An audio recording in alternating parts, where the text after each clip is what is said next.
Sir Tollywood క్రికెట్‌లో మీరు కూడా one of the so cricket బాగా ఆడతారు కాబట్టి so out of the box question.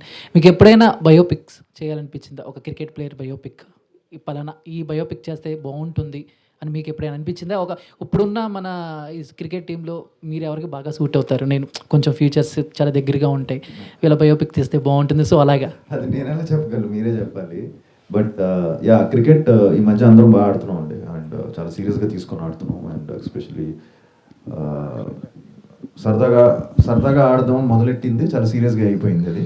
So ఎంతవరకు వెళ్ళిపోయిందంటే ఆల్మోస్ట్ వేళ్ళు ఇది కూడా బెండ్ అవ్వట్లేదు, తగిలింది మొన్న మ్యాచ్‌లో. సో అంత ఆ రేంజ్‌కి సీరియస్‌నెస్‌కి వెళ్ళిపోయింది. But yeah! తెలియకుండా ఒక మంచి ఇంకో చిన్న నావిగేషన్ అందరికీ. సో బయోపిక్ అంటే క్రికెట్ మీద ఐ థింక్ కష్టం. అండ్ అంటే ఒక్కళ్ళ పేరు చెప్పలేను. బట్ ఐ థింక్ మీరే చెప్పాలి ఎవరు ఎవరు సూట్ అవుతుందనేది. బట్ ఐ థింక్ రైడు గారి మీద కూడా తీయొచ్చని నా ఫీలింగ్. బట్ రైడు గారి మీద మంచి బయోపిక్ తీయొచ్చు. ఆయన మన తెలుగు ఇది అతను. సో ఆయన మీద, సో ఆయన అగ్రెషన్ దాని గురించి ఆయనకి ఒక మంచి స్టోరీ విన్నాను ఆయన గురించి. సో దాని మీద తీయొచ్చాను. That's what I feel.